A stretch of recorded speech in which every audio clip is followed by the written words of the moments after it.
Kerala state pensioners സംഘത്തിന്റെ Vadakkanchery block ശാഖയുടെ വാർഷിക സമ്മേളനം ഇന്ന് ജയശ്രീ ഹാളിൽ വെച്ച് നടന്നു. സംഘത്തിന്റെ ജില്ലാ അധ്യക്ഷൻ MS ഗോവിന്ദൻകുട്ടി മാസ്റ്റർ സമ്മേളനം ഉദ്ഘാടനം ചെയ്തു. സമ്മേളനത്തിൽ പുതിയ പെൻഷൻ പരിഷ്കരണ കമ്മീഷനെ നിയമിക്കണമെന്ന ആവശ്യം ഉയർന്നു. സംസ്ഥാനത്തെ പെൻഷനർമാരുടെ അവകാശങ്ങൾ സംരക്ഷിക്കുന്നതിനും അവരുടെ ജീവിത നിലവാരം ഉയർത്തുന്നതിനും ഇത് അനിവാര്യമാണെന്ന് സമ്മേളനം വിലയിരുത്തി. സമ്മേളനത്തിൽ Vipin Mangalam, EV Narayanan, PR Sivadasan master, K Krishnakumar, PK Narayanan, Vatsalakumari MC, P Lakshmikutty teacher, AS Saleem എന്നിവർ സംസാരിച്ചു. ഗാന്ധിമിത്ര അവാർഡ് ജേതാവ് MS ഗോവിന്ദൻകുട്ടി മാസ്റ്ററെ പൊന്നാടയും ഫലകവും നൽകി ആദരിച്ചു.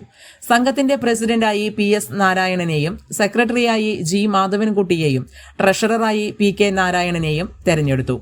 യോഗത്തിന് MS മോഹൻദാസ് സ്വാഗതവും സരസ്വതി അന്തർജനം നന്ദിയും രേഖപ്പെടുത്തി.